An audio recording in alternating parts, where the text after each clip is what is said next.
Olá, igreja. Olá a todos. Hoje nós vamos falar sobre uma parte importante da palavra, que o título diz quase tudo: Felizes os que morrem no Senhor. Mas por que são felizes os que morrem no Senhor? Nós vamos ver. Seria como perguntar o que acontece depois que nós morremos. Talvez uma coisa que a gente só se pergunte num velório, ou só fique imaginando essa questão num velório, quando alguém morre da nossa família, ou algum conhecido ou amigo.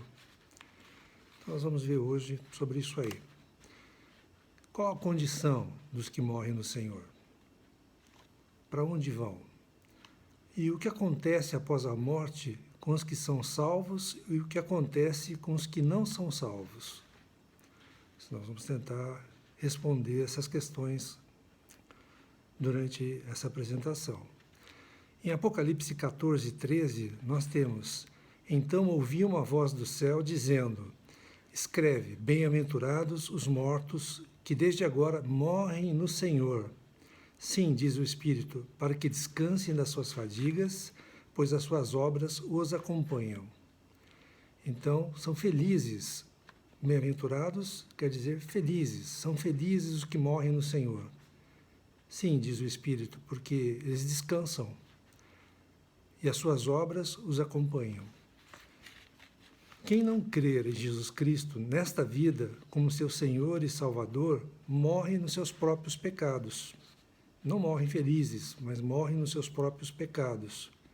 João 8:24 nos diz: Por isso eu vos disse que morrereis nos vossos pecados, porque, se não crerdes que eu sou, morrereis nos vossos pecados. Então, quem crê no Senhor, morre de uma maneira feliz. Quem não crê no Senhor, morre nos pecados, nos próprios pecados. Morrer no pecado leva à morte eterna e à infelicidade eterna. Os santos, os que creram, porém, morrem na condição de pecadores crentes e salvos por Jesus Cristo. Os crentes morrem ou dormem, a palavra mais apropriada é dormem, no Senhor. Vão ressuscitar e por isso são bem-aventurados ou felizes. O Espírito Santo nos traz 3 pontos a respeito desta questão. Primeiro, um estado de felicidade. A morte do crente é uma felicidade. O termo bem-aventurado significa felicidade plena, de uma vida abençoada pelo Senhor. Todos os crentes são felizes, são bem-aventurados na vida, na morte e após a morte. Essa felicidade ela é limitada. São felizes aqueles que morrem ou dormem no Senhor. Quer dizer, aqueles que morrem ou dormem unidos espiritualmente a Cristo, e aqueles que morrem ou dormem pela causa de Cristo ou servindo ao Senhor. Então, essa é a condição para ser feliz ao morrer. Então, está atuando, servindo ao Senhor ou por causa de Cristo. E uma demonstração de felicidade. Eles são felizes porque descansam dos sofrimentos desta vida, descansam do pecado, das tentações, dos sofrimentos, das tribulações e das perseguições. São felizes porque são recompensados por suas obras que os acompanham. São salvos pela graça, mas todos serão recompensados pelas obras que fizeram no Senhor e para a glória do Senhor. Então vão ser recompensados. Então, essas palavras são de esperança e de fé. Precisamos alertar aqueles que correm o risco de morrerem em seus próprios pecados. Vejam bem, alertar aqueles que correm o risco de morrer nos seus próprios pecados. Nós só morremos fisicamente uma vez. Não dá para morrer mais de uma vez. Nossa chance de salvação é a nossa vida. Hebreus 9:27 nos diz: E assim como aos homens está ordenado morrerem uma só vez, vindo depois disso o juízo. Então só se morre uma vez, e depois de se morrer vem o juízo. Para onde vamos quando deixamos o nosso corpo aqui na Terra? Vamos para o céu? Para uma galáxia? Viramos estrelinha, como muitas pessoas imaginam, Infelizmente, vou dizer para vocês que não. Quando morrermos, iremos para as regiões inferiores da terra. Isso mesmo, para as regiões inferiores da terra. Efésios 4, de 7 a 10, nos diz: E a graça foi concedida a cada um de nós, segundo a proporção do dom de Cristo. Por isso diz: quando ele subiu às alturas, levou cativo o cativeiro e concedeu dons aos homens. Estamos falando de Jesus Cristo. Ora, que quer dizer subiu, senão que também havia descido até as regiões inferiores da terra? Aquele que desceu é também o mesmo que subiu acima de todos os céus, para encher todas as coisas. Ou seja, Cristo, ao morrer, desceu às regiões inferiores da terra, depois subiu e ficou à direita do Pai. Romanos 10, 6, 7 nos diz: Não perguntes em teu coração quem subirá ao céu, isto é, para trazer do alto a Cristo, ou quem descerá ao abismo, isto é, para levantar Cristo dentre os mortos. Então o Senhor esteve lá, esteve no Hades, do grego, Hades, mas não ficou. Ao terceiro dia, ressuscitou. Lucas 24, 5b e 6a nos diz: Por que buscais entre os mortos ao que vive? Se ele não está aqui, é porque ressuscitou. Paulo teve visões e revelações do Senhor. 2 Coríntios 12, 2 a 4 nos diz: Conheço um homem em Cristo que há 14 anos foi arrebatado até o terceiro céu. Se no corpo ou fora do corpo, não sei, Deus o sabe. E sei que o tal homem, ele estava se referindo a ele mesmo, mas não disse o nome dele. Se no corpo ou fora do corpo, não sei, Deus o sabe, foi arrebatado ao paraíso e ouviu palavras inefáveis, as quais não é lícito ao homem referir. Ou seja, Paulo esteve no paraíso. Lucas 23, 42, 43 nos diz: E acrescentou Jesus: Lembra-te de mim quando vieres no teu reino. Jesus lhe respondeu: Em verdade te digo que hoje estarás comigo no paraíso. Estamos falando aqui da crucificação de Cristo, quando havia dois ladrões, dois criminosos, um do lado direito, outro do lado esquerdo. Um deles zombou de Cristo.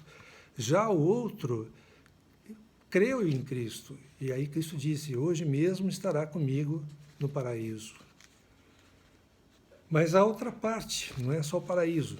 Salmos 9, 17 nos diz: Os perversos serão lançados no inferno, e todas as nações que se esquecem de Deus também.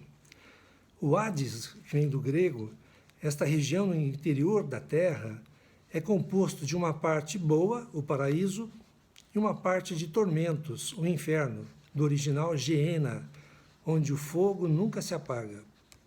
Ambas, tanto o paraíso quanto o inferno, pertencem ao Hades, são temporárias, não são definitivas. Vamos ver a história do rico e do mendigo. Isto está em Lucas 16, de 19 a 31. Então, a história do rico e do mendigo. Ora, havia certo homem rico que se vestia de púrpura e de linho finíssimo, e que todos os dias se regalava esplendidamente. Havia também certo mendigo chamado Lázaro, coberto de chagas, que jazia à porta daquele, e desejava alimentar-se das migalhas que caíam da mesa do rico, e até os cães vinham lamber-lhe as úlceras. Aconteceu morrer o mendigo e ser levado pelos anjos para o seio de Abraão. Morreu também o rico e foi sepultado. No inferno, estando em tormentos, levantou os olhos e viu ao longe a Abraão e Lázaro no seu seio. Então, clamando, disse: Pai Abraão, tem misericórdia de mim e manda a Lázaro que molhe em água a ponta do dedo e me refresque a língua, porque estou atormentado nesta chama. Isso é o rico que está falando.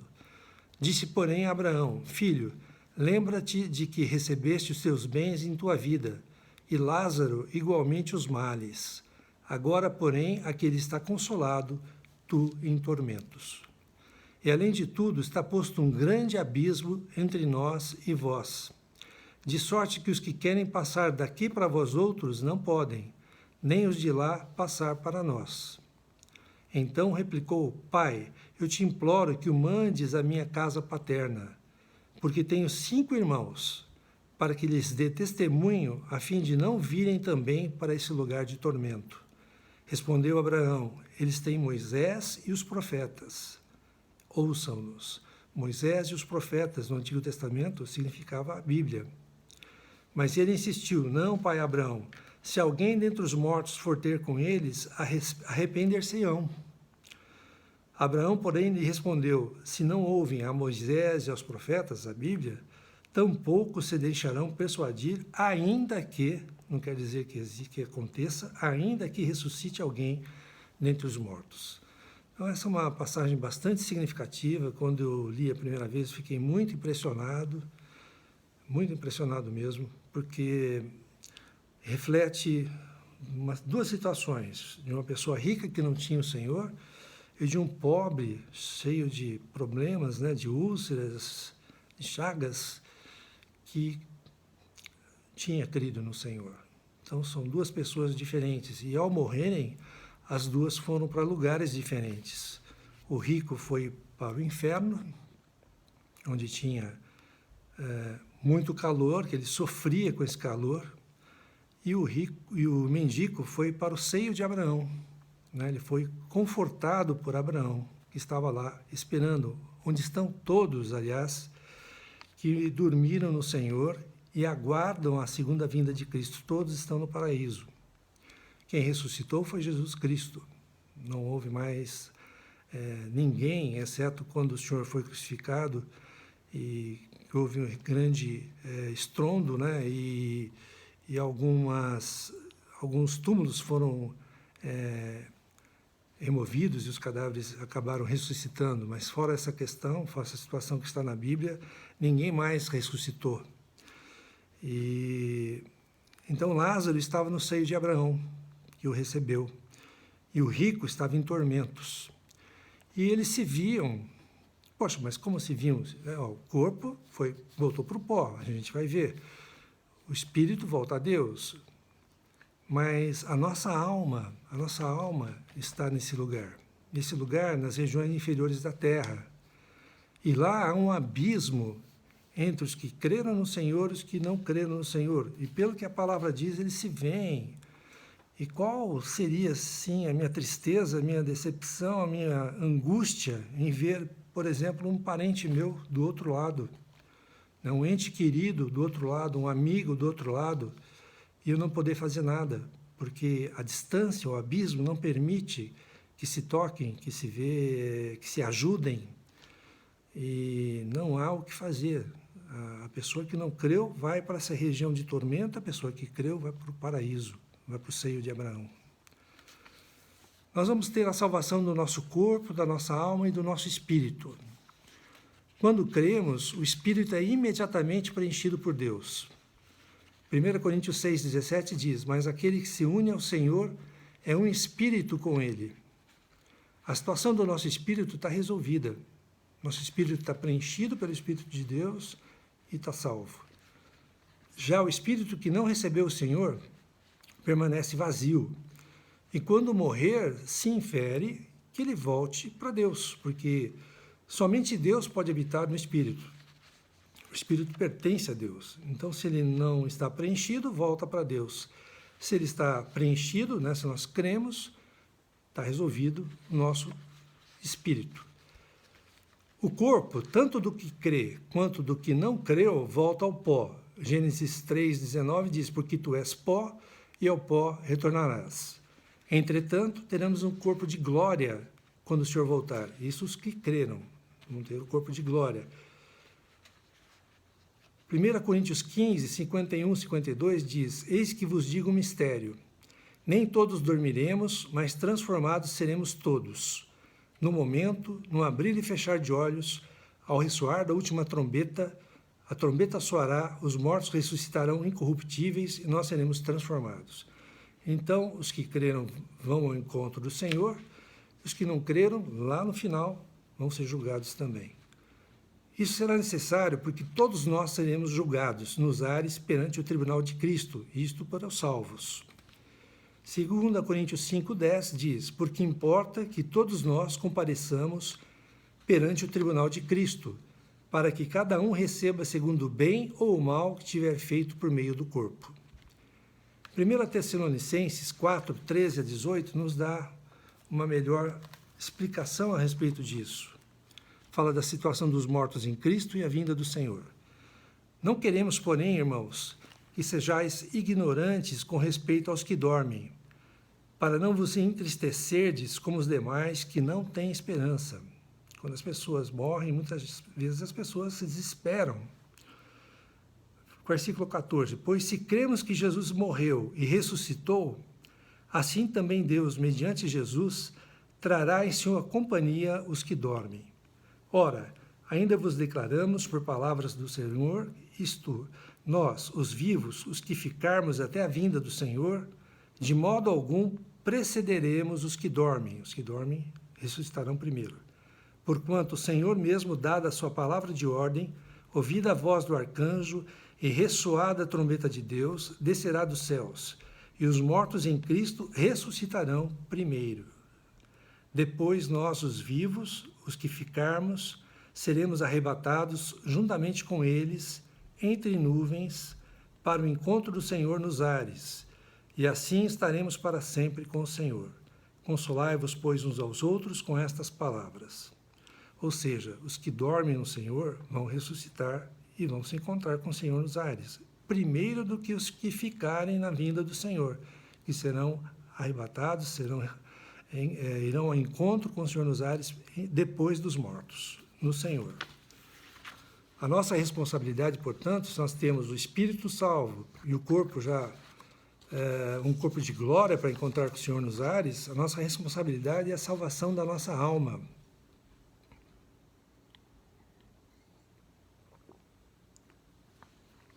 Se morrermos ou dormirmos no Senhor, iremos para a parte boa do Hades, o paraíso, no seio de Abraão, aguardando o tribunal de Cristo. Se a pessoa morrer e não for salva, ela irá para a parte de tormentos do Hades, o inferno, o Geena. Ela não terá mais chance de ser salva. A salvação ocorre somente em vida. A nossa vida é uma só. A salvação ocorre somente em vida. Se for salvo, vai para a parte boa do Hades, que é o paraíso. Se não for salva, vai para a parte de tormentos do Hades, que é o inferno, a Geena. Quem não for salvo será julgado no trono branco, depois do reino milenar, e será lançado no lago de fogo. É a morte eterna. Apocalipse 20, versículos 12, 14 a 15, nos fala: Vi também os mortos, os grandes e os pequenos, postos em pé diante do trono. Então se abriram livros, ainda outro livro, o livro da vida, foi aberto. E os mortos foram julgados, segundo as suas obras, conforme que se achava escrito nos livros. Então a morte e o inferno foram lançados para dentro do lago de fogo, a morte e o inferno. Esta é a segunda morte, o lago de fogo. E se alguém não foi achado inscrito no livro da vida, esse foi lançado também para dentro do lago de fogo. Então nós lemos no versículo 14 que é a morte e o inferno. No original, lê-se a morte e o Hades, o que significa que a parte do paraíso do Hades já estava vazia, porque os mortos em Cristo já haviam ressuscitado nesse momento. Só restarão os mortos que não creram e que estavam no inferno, a parte de tormento do Hades. Quanto aos salvos, o Senhor promete, Apocalipse 14, 13, escreve: Bem-aventurados, felizes, os mortos que desde agora morrem no Senhor. Sim, diz o Espírito, para que descansem das suas fadigas, pois as suas obras os acompanham. Apocalipse 22, 12. E eis que venho sem demora, e comigo está o galardão, prêmio, que tenho para retribuir a cada um segundo as suas obras, os salvos. O que não crê, nasce uma vez e morre duas vezes. O que não crê, nasce uma vez e morre duas vezes. Ele nasce de sua mãe, nascimento físico, e morre fisicamente. E depois no lago de fogo. Nasce da mãe uma vez e morre duas vezes, fisicamente e depois no lago de fogo. Só que nesse caso não há um fim. Os tormentos serão eternos. O que crê, ele nasce 2 vezes e morre 1 vez. Então, o que crê, diferentemente do que não crê, nasce 2 vezes e morre ou dorme 1 vez. Ele nasce de sua mãe e nasce do Espírito, o nascer de novo. E dorme fisicamente, dorme ao morrer fisicamente, ressuscitando com o Senhor. Os que creram viverão eternamente com Deus na Nova Jerusalém. Os que não creram estarão no lago de fogo. Apocalipse 21, 2 diz: Vi também a cidade santa, a Nova Jerusalém, que descia do céu, da parte de Deus, ataviada como noiva, adornada para o seu esposo, que é Jesus Cristo. Então, a Nova Jerusalém, ataviada para o seu esposo, que é Jesus Cristo. Nós seremos parte da noiva, da Nova Jerusalém, neste casamento eterno com o Senhor. Então, que o Senhor nos abençoe, que o Senhor nos aprofunde na palavra, na compreensão da palavra, que possamos fazer diferença para as pessoas que amamos, para as pessoas que nos encontramos, para os nossos amigos, para os nossos familiares, que possamos levar esse alerta que é na nossa vida, na nossa única vida, que podemos ser salvos pelo Senhor, podemos crer no Senhor, recebê-lo em nosso coração, professarmos como Senhor, nosso Salvador. É nessa vida que nós podemos ganhar a vida eterna. É nessa vida que, quando dormirmos, iremos para o paraíso e seremos arrebatados pelo Senhor nos ares e viveremos eternamente na Nova Jerusalém junto com o Deus triuno. Já os que não creram, os que não crerem, irão para a parte de tormentos do Hades, que é o inferno, e depois serão lançados no lago de fogo eternamente. Que essa palavra seja uma palavra de alerta, de esperança, de fé, que tenha uma boa semana e que o Senhor nos abençoe.